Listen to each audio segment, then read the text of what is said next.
Hope you had a good time. Damn! ESPN legend Linda Cohn leaves ESPN, gets off the ESPN plantation, and sets fire to the WNBA. Dropped a match. Boop. Lit it on fire. From the players, to the officials, to the league, to the narratives, to everybody playing a victim in the league, Linda Cohn torched the entire league. Phoenix Mercury, they're still doing damage. There are moments in sports media that stop everything. Moments where someone with real credibility, someone who has spent decades inside the machine, finally decides they've had enough and lets it all out. This is one of those moments. Linda Cohn, one of the most respected names in the entire history of ESPN, has walked away from the network and immediately turned around and set the entire WNBA on fire. Not with rumors, not with gossip, with facts, with questions, and with the kind of cold, calculated truth that the league has been desperately trying to bury all season long. She named names, she questioned narratives, she called out the players, the officials, and the league itself. And the fallout? It is still echoing across every locker room, every front office, and every media outlet that thought they could keep controlling the story. The WNBA will never be the same after this. Here is everything that went down. Bring in the facts. Let's hear what she had to say. Linda Cohn's from the ESPN, the glory days. Some of the youngsters out there might not know. But Linda Cohn from the ESPN glory days, when they actually offered something of substance, when it wasn't a bunch of race baiters and clickbaiters like Stephen A. Smith, Ryan Clark, Shanae Ogwumike. When it was actual real people that watch sports. Let's hear what Linda Cohn had to say. Ever notice when Caitlin Clark is the victim, she never plays the role of the victim? She spoke up publicly for the first time since Alyssa Thomas. For over 30 years, Linda Cohn was one of the most recognizable faces on ESPN. She wasn't just an anchor, she was an institution, a professional. Deladon. Oh, I'm cooking. They were on to run her out like they ran out Maya Moore, but Maya Moore was doing something with prison. Hey, if Maya Moore missed the WNBA that much, she would have came back. If Maya Moore, If Maya Moore enjoyed her time in the WNBA that much, she would have came back. She said, nah, I'm good here. This experience was a nightmare. I came, I saw, I conquered. I'm dipping out of this abomination of a league. Well, they ranked her 11th. Who understood better than almost anyone else in the business exactly when to speak and, just as importantly, when to stay quiet. She sat behind that desk through controversies, through scandals, through the entire transformation of sports media from something genuine and substance-driven into the clickbait and outrage machine it has largely become today. She watched it happen from the inside. She saw the race baiting. She saw the narratives being pushed. She saw real sports journalism slowly being replaced by I came, I saw, I conquered. I'm dipping out of this abomination of a league. Well, they ranked her 11th. 11th best among guards. Her numbers and all the other votes got her in as a starter despite that stupidity. By many WNBA players who had a vote. Unbelievable. Use your brains. Caitlin is putting up over 21 points a game. Use your brain. Oh, damn. So far this year. Over 8 assists a game. Not many players rank in the top 5 with those kind of numbers. Before going further, if you're enjoying this video, don't forget to smash that subscribe button. It really helps us keep bringing you the content you love. Share this video with your friends so they don't miss out on all the drama and excitement. Hot takes designed to drive engagement rather than inform the public. And for all those years, she stayed professional. She stayed on brand. She kept her real opinions locked behind the corporate walls of one of the most powerful sports media empires on the planet. But the moment she stepped out from under that shadow, everything changed. The second Linda Cohn was no longer tied to ESPN's brand guidelines and corporate interests. She became something far more dangerous to the current establishment. Use your brain. Oh, damn. So far this year, over 8 assists a game. Not many players rank in the top 5 with those kind of numbers. Offensive production and playmaking ability. That's what Caitlin Clark is. Why do WNBA players continue to bite the hand that feeds them? Jeez. You know what we got to get after hearing Linda Cook right there? We got to get a Linda Cohn, Christine Brennan link up. That's what we got to get. We got to get Linda Cohn and Christine Brennan linking up to call a spade a spade. Than any of her former colleagues. She became completely free to say what she actually thinks, free to call out the things she witnessed and the narrative she was forced to help maintain, and she wasted absolutely no time doing exactly that. Her first major target wasn't a player or a team in isolation, it was the entire culture of the WNBA, the officiating, the league office, the veteran players who have made it their mission to make life miserable for anyone who threatens their grip on the spotlight. She came out swinging with the kind of Brennan link up. That's what we got to get. We got to get Linda Cohn and Christine Brennan linking up to call a spade a spade. Caitlin Clark is the only WNBA player not to make herself a victim, even though she is mauled nightly. Oh yeah, that's a mic drop right there. That's a mic drop. Linda said, now that I'm retired from ESPN, I can tell you how I really feel. This is amazing. Yep, Linda Cohn coming in hot. Then we have this. The Phoenix Mercury. Who is the league leader in assists? Alyssa Thomas. Decision that only someone with decades of insider knowledge can manage. What made her comments land so differently from everyone else who has criticized the WNBA this season is the weight she carries. This isn't some random sports commentator looking for views.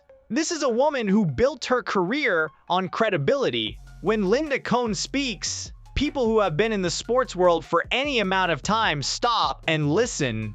The league knew that. The players knew that, and that is exactly why her words hit. Then we have this. The Phoenix Mercury. Who is the league leader in assists? Alyssa Thomas. She's a lying thug. Damn. Those aren't real assists. She has no basketball skill. Damn, CDS coming out the gate swinging. Home run. Damn, dribble handoff, dribble handoff, dribble handoff, dribble handoff, dribble handoff, dribble handoff, dribble handoff, dribble handoff, dribble handoff. Damn, a dribble handoff merchant. Well, I guess if you injure the previous assist leader so she misses games, this is going to happen. Ooh, damn. Because she takes out the... like a freight train instead of a gentle nudge. She didn't rant, she didn't scream. She laid out her case with the calm, measured confidence of someone who has absolutely nothing to lose and every reason to tell the truth. The reaction from inside the league was immediate. The WNBA front office, which has been struggling to manage the narrative around Caitlin Clark's rookie season for months, suddenly found itself dealing with a problem it had absolutely no playbook for. You can dismiss a fan, you can... Who is the league leader in hurting players? Alyssa Thug, a.k.a. AT. Damn, Kaylin, Brianna, Angel, Nafisa. Most points per game created this season. You got Caitlin Clark, Kelsey Plum, 11th and 12th, who the players voted in. And I saw that old Kelsey Plum video resurfacing about her saying, I'm a 5'8" white girl in this league. They hate me. Kelsey Plum said that. Not me, Kelsey Plum. Her words. Her words. Her words. You can ignore a blogger, you can spin a podcast host, but you cannot easily dismiss Linda Cohn. Her decades of credibility make her virtually impossible to write off as biased or uninformed, and the league is learning that lesson the hard way right now. But what exactly did she say that caused such a massive earthquake And why is it that her comments are resonating so deeply with fans who have been watching this all unfold in real time? To understand that, you have to understand the full picture of what has been happening in the WNBA this season. And that picture starts with one name that has changed everything about women's basketball in America. There has never been anything quite like what Caitlin Clark has done to the WNBA in such a short period of time.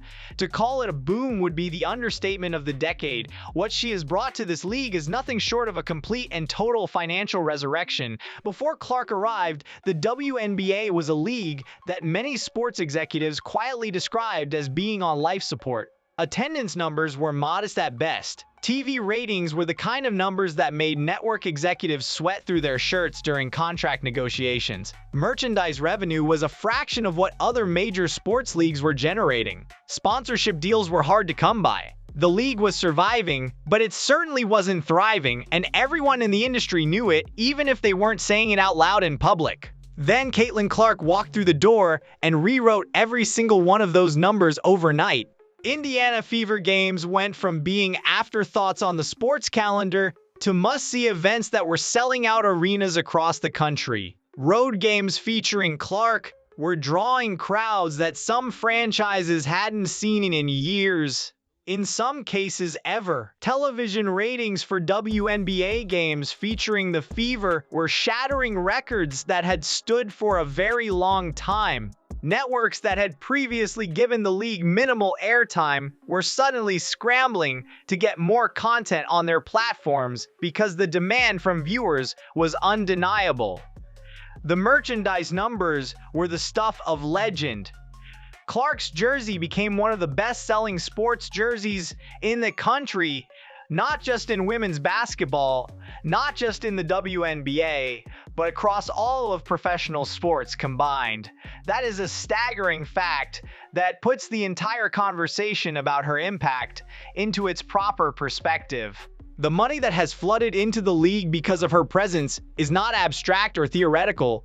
It is very real and it is very tangible. Every player in the WNBA is benefiting from the financial wave that Clark has created. Salary discussions that were previously going nowhere suddenly have new momentum because the league has new revenue to work with. Sponsorship deals that would have been impossible 18 months ago are now being signed because brands want access to the audience that Clark has brought to women's basketball. The entire financial ecosystem of the league has been transformed, and the person responsible for that transformation is a rookie who hasn't even completed her first full season.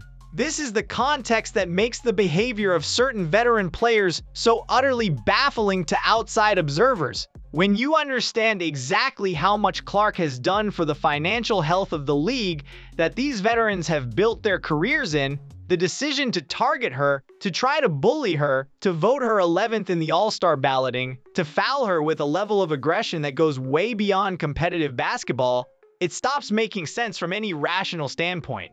These players are actively working against their own financial interests. They are sawing off the branch they are sitting on.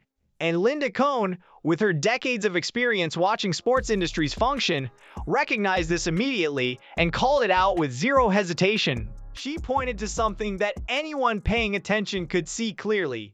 Caitlin Clark never complains about her treatment. She never goes in front of a camera and plays the victim, even though she has every right to. She takes the hard fouls, she takes the disrespect from her peers, she takes the deliberate snubs in the voting, and she channels all of it into performing at an even higher level on the court. That kind of mental toughness and professionalism is rare at any level of professional sports.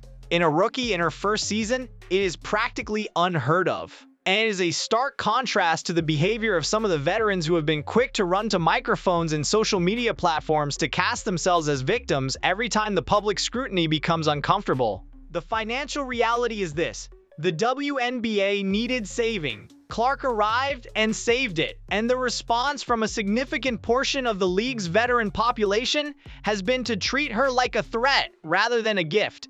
It is a dynamic that defies logic. And it is exactly the kind of cultural dysfunction that Linda Cohn decided to shine a very bright light on the moment she had the freedom to do so. But even as the money tells one story, the numbers on the court tell an equally powerful one, and those numbers are at the center of one of the most embarrassing controversies the league has produced in years. Numbers don't lie.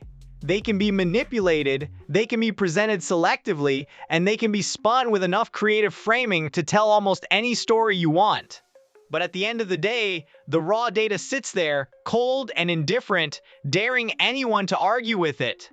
And when you look at Caitlin Clark's raw numbers from this season, the argument becomes almost impossible to make on the other side. Over 21 points per game, over 8 assists per game. Efficiency numbers that place her in elite company, not just within the WNBA, but when measured against the historical standards of the sport. For context, very few players in the history of women's professional basketball have consistently put up that combination of scoring and playmaking at the level she is operating at right now. So when the All-Star voting results came back, and the players had ranked her 11th among guards, the reaction from fans and from media observers who actually understand basketball was somewhere between disbelief and outright fury.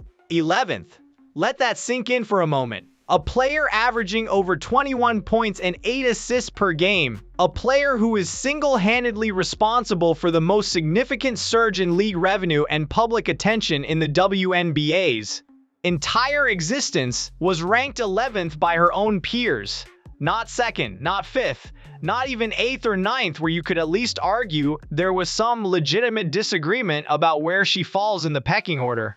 11th, it was a number so disconnected from reality that it stopped being a sports debate and became something far more revealing about the internal culture of the league. Linda Cohn did not mince words about this. She called it exactly what it was: stupidity, not competitive assessment, not legitimate disagreement about player rankings, flat out stupidity driven by something that has nothing to do with basketball and everything to do with the personal feelings these veterans have about a rookie who walked in and immediately became the most important player in the entire league. When you choose to rank someone 11th in a popularity contest disguised as a skills assessment, and that someone is putting up numbers that would make her a top 3 selection by any objective measure, you are no longer making a basketball decision, you are making a personal one. The fan vote told a completely different story.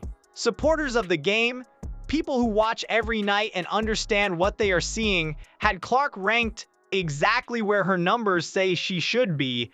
The gap between the player vote and the fan vote was not just a difference of opinion, it was a window into two completely different realities existing simultaneously within the same league. Fans see a transcendent talent performing at an historic level. Veterans see a threat to their status, their spotlight, and the order of things they have carefully maintained for years. Those two realities cannot coexist forever without something breaking, and what broke first was the illusion that the players' voting process was about anything other than internal politics. What made the snub even more glaring was the context around Kelsey Plum, another elite guard in the league, also receiving a remarkably low ranking from her peers. Plum is a legitimate star by any objective measure. She has the talent, the stats, and the track record to back up a top-tier ranking. And yet she too found herself on the outside looking in when her fellow players had their say. This isn't a coincidence. An old video of Plum resurfaced around this time where she openly admitted that she was hated within the league because she was, in her own words, a 5'8" white girl. Her words, not anyone else's. She said it herself, and the fact that this video is being brought back into the conversation right now says everything about the pattern that people are beginning to recognize in how this league treats certain players. The voting results weren't just an embarrassment for the league, they were a confession. They confirmed what many fans had suspected all season long, that the hostility directed at Clark goes beyond competition and beyond the normal rivalries that exist in professional sports. It is personal, It is coordinated on some level, and it is being driven by something that the league's PR department is completely unable to package in a way that makes it look acceptable. Linda Cohn saw it, named it, and dared anyone to argue with her. And so far, the credible counter-argument has not materialized, but the All-Star snub, as infuriating as it was, turned out to be one of the less physically dangerous manifestations of what Clark has been dealing with, because on the court, things have been getting significantly more serious.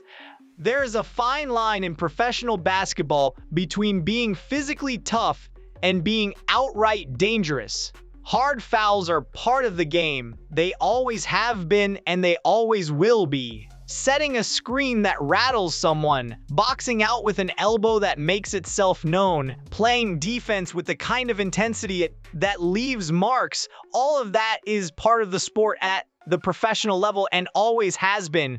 The best players in the world are expected to be able to handle physical contact and give it right back when the moment calls for it. But there is a point where physical play crosses a line that the game's rules exist specifically to prevent. And according to a growing number of observers, analysts, and now Linda Cohn herself, Alyssa Thomas has been operating well past that line when it comes to her interactions with Caitlin Clark. Thomas has built her reputation over the years as a powerhouse, a player who uses her physical gifts to dominate in ways that other players simply cannot. For a long time, that reputation served her well. She was respected as a tough, no-nonsense veteran who wasn't going to make life comfortable for anyone who came into her zone. In a league that values toughness, she wore that reputation like a badge of honor. But as the 2024 season has unfolded and the footage has been dissected and shared across social media platforms and sports commentary channels, that reputation is undergoing a significant and damaging transformation. The specific incident that lit the fuse on the current controversy is what fans have been calling the throat crush. It is not a subtle play. It is not something that requires extensive analysis or context to understand.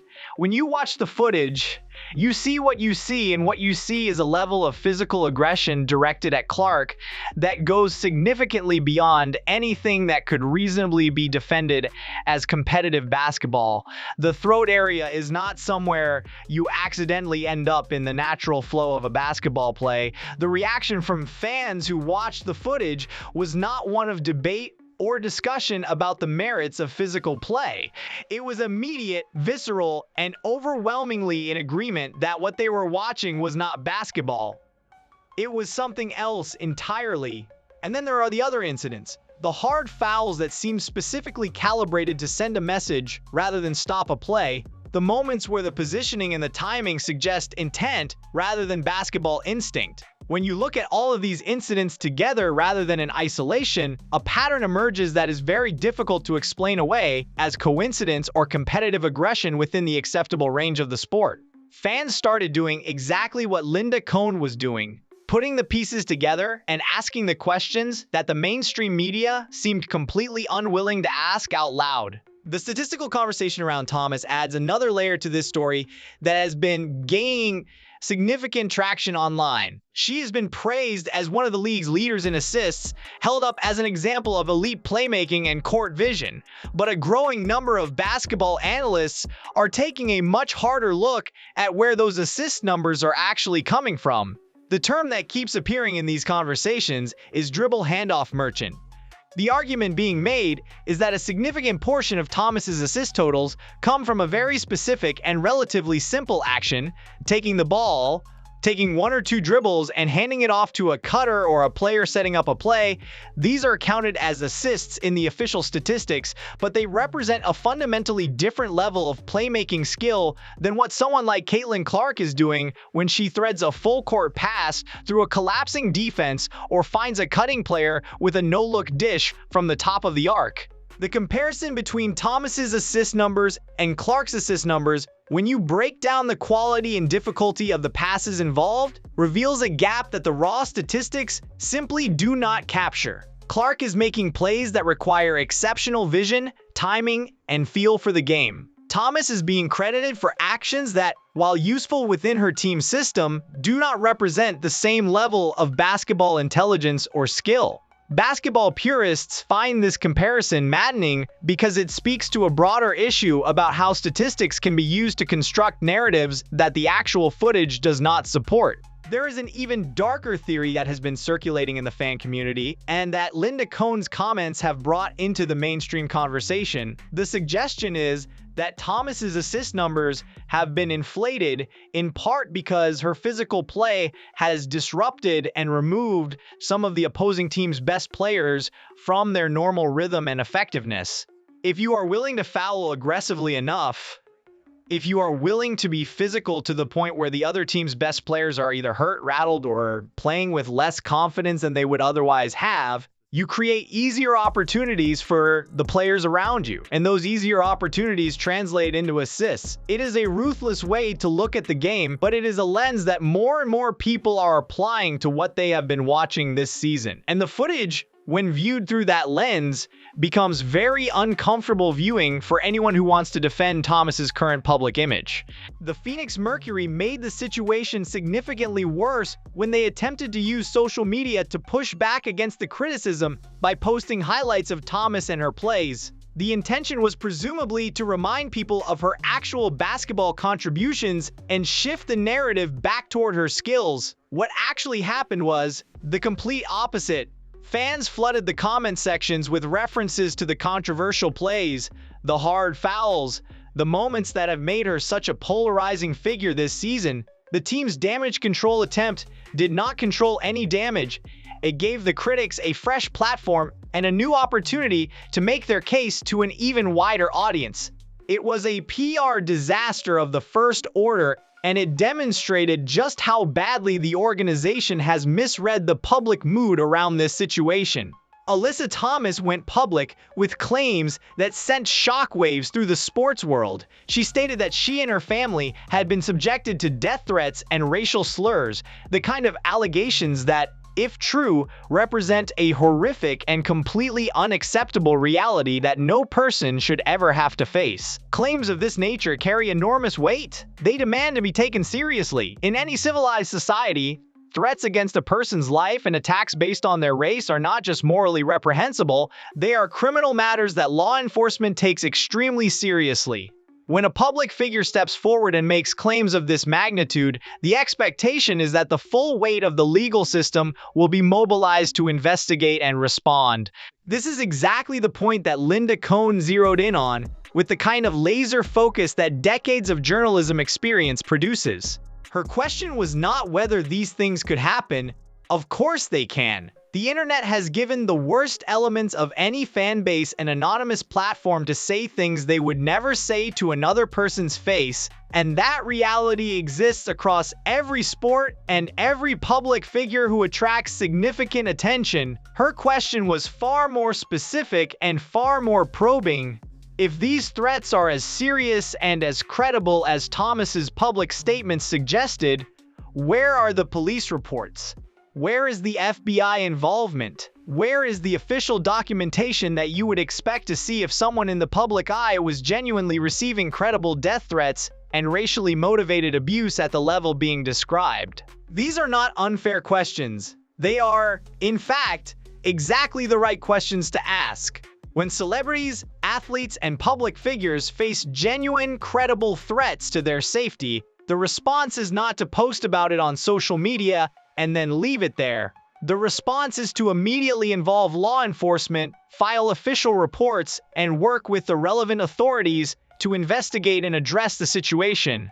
The FBI has an entire division dedicated to exactly these kinds of threats against public figures. If the situation Thomas described was as serious as her public statements implied, the involvement of that division would be a natural and expected next step, not an extraordinary one. The absence of any reported official action is what Linda Cohn found so striking. And the more you think about her point, the harder it becomes to dismiss. You do not simply post claims of death threats on social media as though it is a PR move if you are genuinely in fear for your safety and your family's safety. You call the police. You call the FBI. You document everything. You work with security professionals to assess the credibility of the threats and protect yourself and your loved ones. The public social media announcement comes after all of that is in motion, not instead of it. Cohn's skepticism is not about doubting that online harassment exists. It is about the question of whether the specific framing and the timing of these claims serves a purpose beyond addressing a genuine safety concern. Because the timing is notable, these claims emerged at a moment when Thomas's physical play and her treatment of Clark had become a major subject of public conversation and criticism. The narrative around her was shifting in a direction that was very unflattering, driven largely by footage that fans were sharing and reacting to across every platform available to them. And then, suddenly, Thomas became the victim in the story. The focus of the conversation shifted, at least temporarily, from her behavior on the court to the horrific treatment she was allegedly receiving from Clark's fanbase. People started connecting those dots.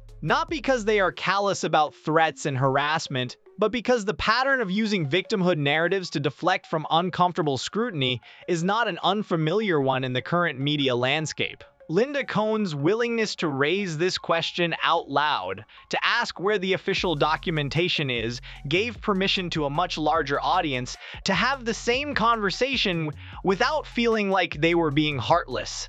It reframed the discussion from one where anyone who questioned the narrative was automatically painted as endorsing harassment to one where holding public claims to the same standards of evidence that any journalist would apply is a legitimate and necessary exercise. The reaction from the Thomas camp to Cohn's questioning was, by all accounts, fury. But fury is not evidence, and the absence of official reporting remains the question that no one on Thomas's side has adequately addressed in the public conversation that has followed. Meanwhile, Caitlin Clark, who has almost certainly faced her own share of online abuse simply by virtue of being the most talked about player in the sport right now, has made zero public statements about it. She has not posted about threats. She has not claimed victimhood. She's gone about her business, played her basketball, and left the noise entirely to those who seem to need it more than she does. The contrast between the two approaches speaks volumes without either player saying a word about the other directly. But the question of Thomas's behavior and the claims surrounding it was just one piece of the larger picture that Cohn was painting. Because the physical aggression on the court doesn't exist in a vacuum, it exists within a system, and that system includes the people who are supposed to be enforcing the rules of the game. And their role in all of this is one of the most troubling parts of the entire story. Anyone who has watched WNBA games this season with even a moderate level of attention has noticed something that is difficult to explain away as random variation or simple human error. The foul calls, and perhaps more importantly the non-calls, follow a pattern that becomes increasingly hard to dismiss the more footage you watch. Caitlin Clark gets hit hard, repeatedly, in ways that would draw whistles in virtually any other context in professional basketball. And often, the whistle stays silent. The play continues. Clark picks herself up, recovers, and gets back to doing what she does, while the player who just committed what looked very much like an assault is standing at the other end of the court waiting for the next possession. Now flip the script. When Clark is the one making contact, even incidental contact that is a natural byproduct of competing at the highest level, the whistle comes out, the foul gets called, the free throws get shot. The pattern of disparity is not subtle once you start looking for it, and fans have been looking for it and documenting it all season long with a level of thoroughness that makes it very hard for anyone to argue they are imagining things. Linda Cohn raised the possibility that nobody in the mainstream sports media had been willing to raise before her. What if this inconsistency in officiating isn't just a product of human error or the general difficulty of calling a fast-moving game in real time? What if it is something more deliberate? What if the officials are being given guidance, directly or indirectly, about how to call certain games, which players to protect, and which players to let the veterans play physically against without consequence. The suggestion that a professional sports league's officiating could be influenced at the organizational level is not an outlandish one when you consider the history of professional sports. There are documented cases from multiple major leagues where officiating was found to be compromised in various ways. The idea that a sports organization might have institutional preferences about how its games are called, preferences that protect certain players or certain narratives, is uncomfortable precisely because it is not as implausible as we would like it to be. If the WNBA's front office has, whether through explicit instruction or through the kind of implicit pressure that any employee feels when they understand what their organization values, influenced the officiating in ways that allow veterans like Thomas to play physically against Clark without consequence, then the integrity of the entire sport is compromised in a way that goes far beyond a bad foul call or a missed violation. It means the competition itself is being managed rather than officiated. It means the outcomes of plays and potentially of games are being shaped by factors that have nothing to do with basketball ability, and it means that the league is essentially endorsing and enabling the targeting of its most valuable player through the mechanism of selective enforcement of its own rules. This is the most serious charge in the entire conversation that Cohn has started, and it is the one that the league is least equipped to address publicly, because addressing it requires either admitting the problem exists or providing credible evidence that it does not. And the footage that fans have been compiling all season makes the second option increasingly difficult to sustain. The calls that were missed, the fouls that were not flagged, the moments where Clark was left unprotected by the very system that is supposed to protect all players equally, they are all sitting on servers and hard drives and social media platforms waiting to be analyzed by anyone with eyes and enough basketball knowledge to understand what they are looking at. There is also the question of the flagrant foul standard. In the NBA, plays that go significantly beyond what is needed to make a basketball play, plays that show a level of intent that goes beyond competitive aggression, are flagged as flagrant fouls and result in ejections and potential league suspensions. The standard in the WNBA, based on what fans have witnessed this season, appears to be dramatically different when it comes to plays involving Clark. Actions that most observers would classify as flagrant under any reasonable interpretation of the rules are being assessed as common fouls, or not called at all. The inconsistency is not just about the players. It is about the entire system, and the system is supposed to be the one thing you can count on to be consistent regardless of who is on the court. Cohn's point about officiating hits so hard because it connects the individual incidents of physical aggression to a larger structural problem. Thomas's behavior on the court is alarming on its own, but Thomas operating within a system that consistently fails to penalize that behavior appropriately, that appears to give certain players implicit permission to be physical in ways the rules do not actually authorize, that is a fundamentally different and far more serious problem than one player's individual choices. It is a systemic failure, and systemic failures require systemic solutions. The league office, which has remained largely silent or issued carefully worded non-statements about the officiating controversy, is going to find that Linda Cohn's intervention has made the continued option of saying nothing increasingly untenable. But as serious as all of these issues are, none of them exist without historical context. What is happening to Clark right now did not emerge from nowhere. There is a pattern in this league, a long and documented pattern of certain kinds of players being made to feel unwelcome, of talent being pushed out rather than celebrated. And understanding that pattern is essential to understanding why what is happening right now is so much bigger than one rookie's first season in professional basketball.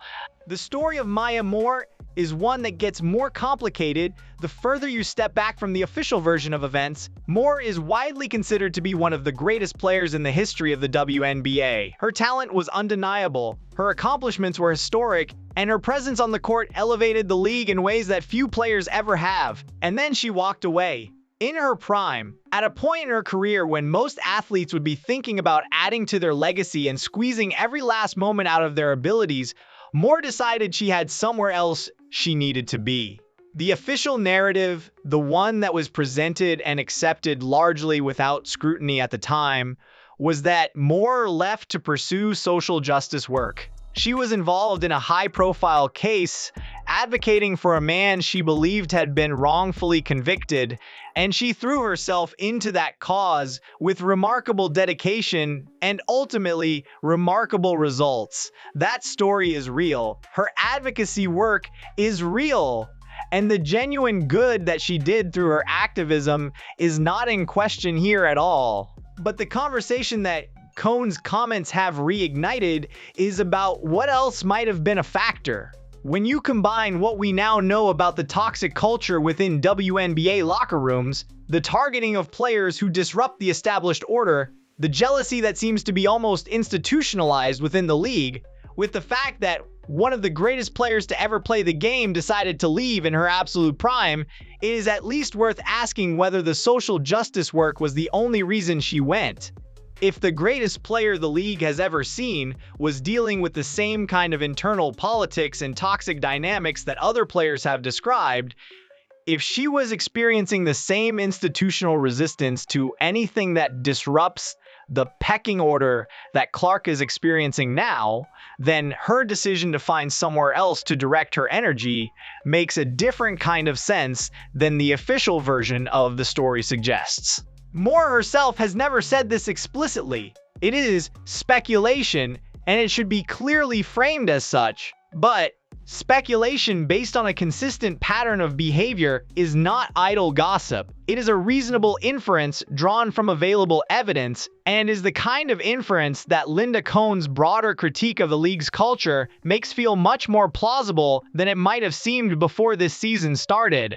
Candace Wiggins is a name that should be much better known in the context of this conversation than it currently is. Wiggins, a former WNBA player, gave an interview several years ago that was, at the time, treated largely as a shocking anomaly. She described a locker room environment defined by bullying, by exclusion, by a culture that made her playing career genuinely miserable. She talked about the pressure she felt, the way certain players made life difficult for those they viewed as threats or outsiders, and the overall toxic atmosphere that she said existed within the league's culture more broadly.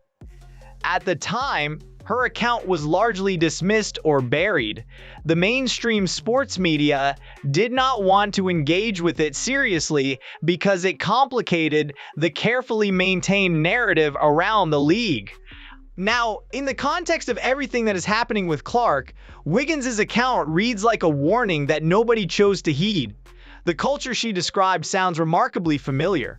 The targeting, the hierarchy of established players protecting their turf from anyone who threatens it, the officials and the league itself failing to adequately address the problem, it is all there in what Wiggins said years ago. If someone had taken her account seriously at the time and actually addressed the underlying cultural problem she was identifying, the league might not be in the position it currently finds itself in, scrambling to manage a crisis that is playing out in real time in front of a larger audience than women's basketball has ever had. Elena Delle Donne represents another chapter in this pattern. One of the most talented players of her generation, a multiple-time MVP whose combination of skill and size should have made her one of the defining players of the WNBA's growth period. Her relationship with the league and its culture has been complicated in ways that have never been fully and honestly explored in the mainstream sports media. The pattern of talented players finding their WNBA experience to be something less than what it should be is not a series of isolated incidents, it is a trend.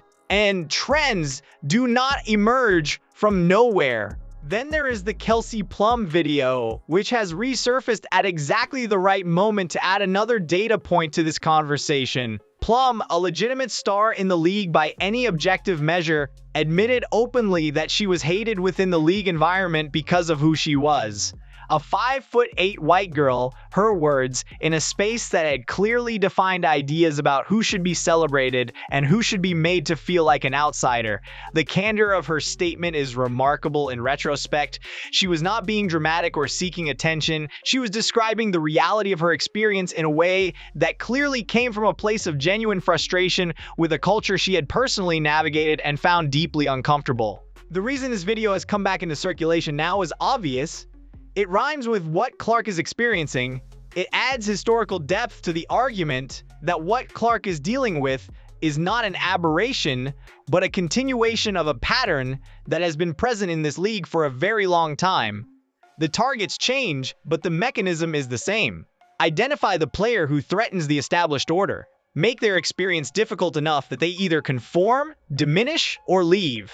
Use the social dynamics of the locker room, the officiating, and the league's institutional indifference to create an environment where the outsider cannot comfortably exist. The remarkable thing about Caitlin Clark is that she is refusing to play along with that script.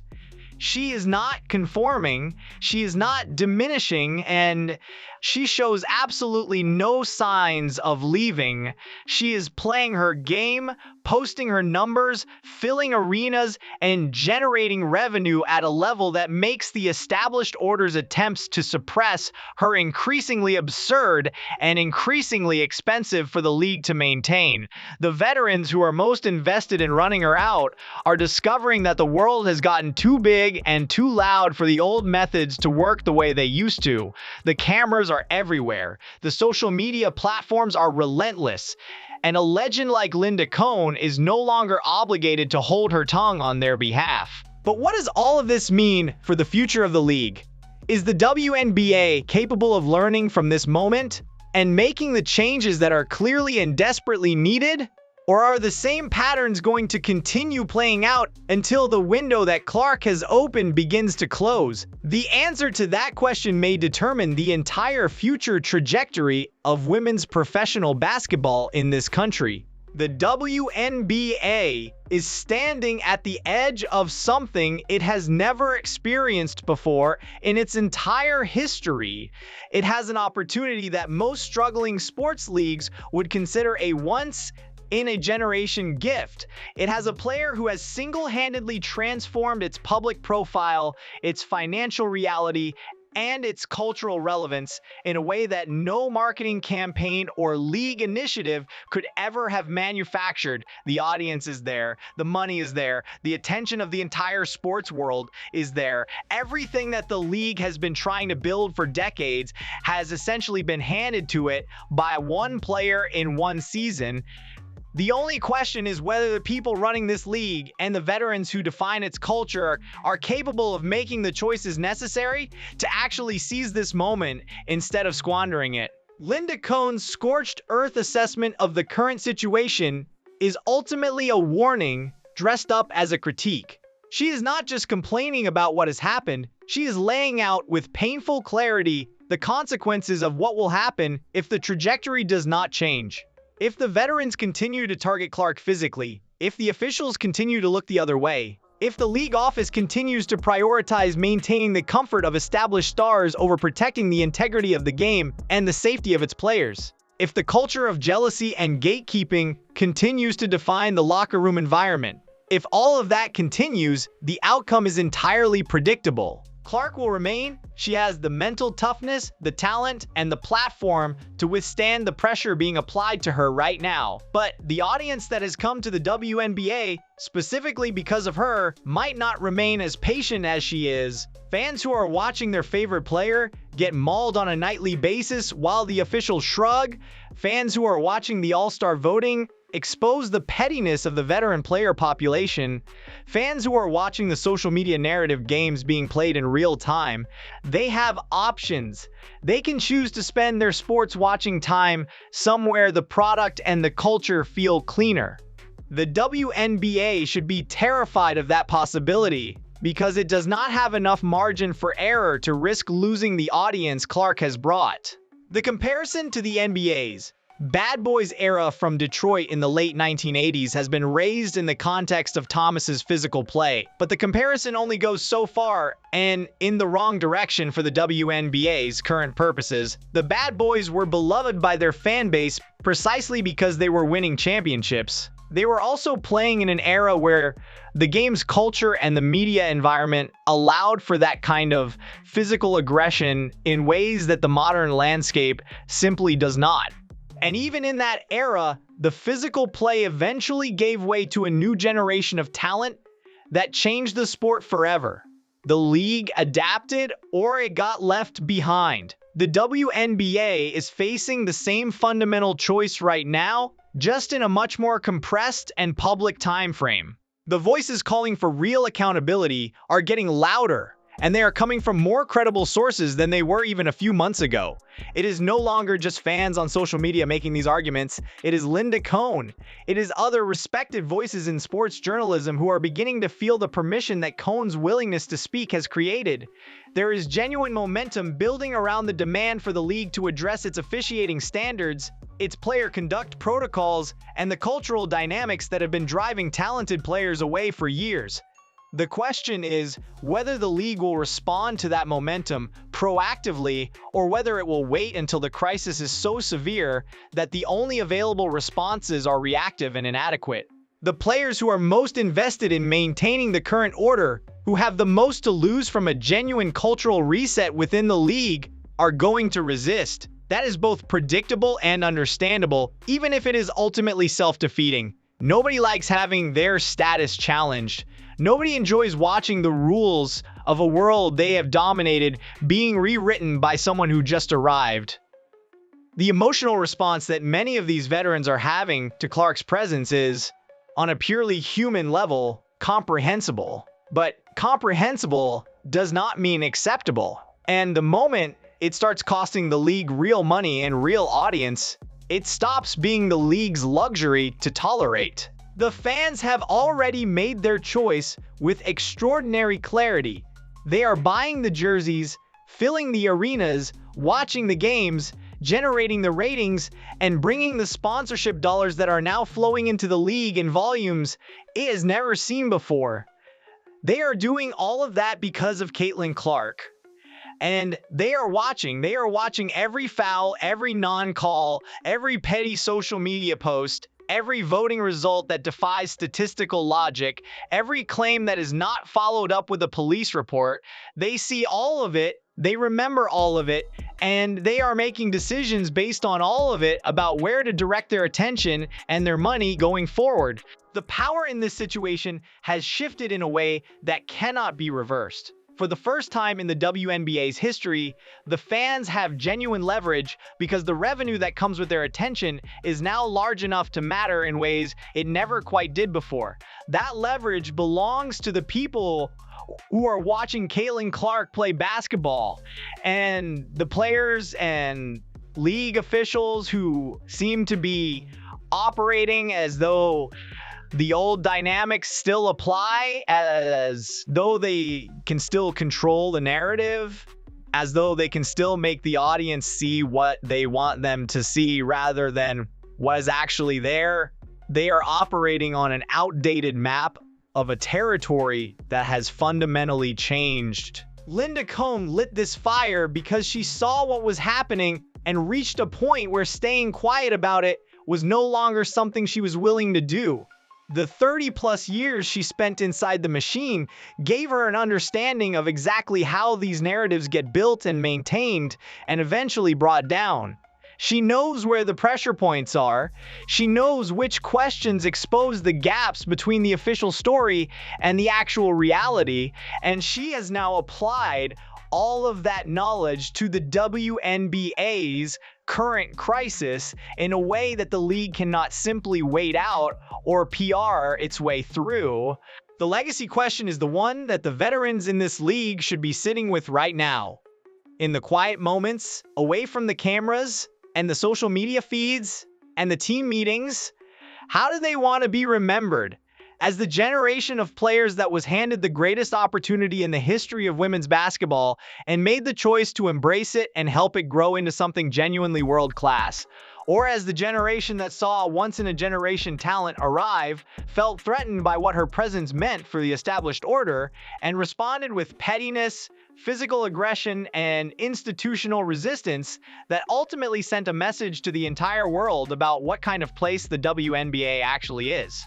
Because that is the choice being made right now, play by play, game by game, vote by vote, and press release by press release.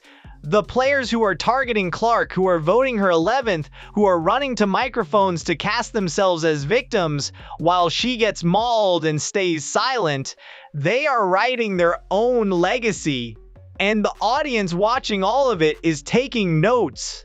Caitlin Clark will be fine. She has already proven that beyond any reasonable doubt. The question is whether the WNBA will be fine, whether it will still be standing in a position to benefit from everything she represents when all of this finally settles. Linda Cohn, with the benefit of decades of watching sports industries succeed and fail, clearly has her doubts.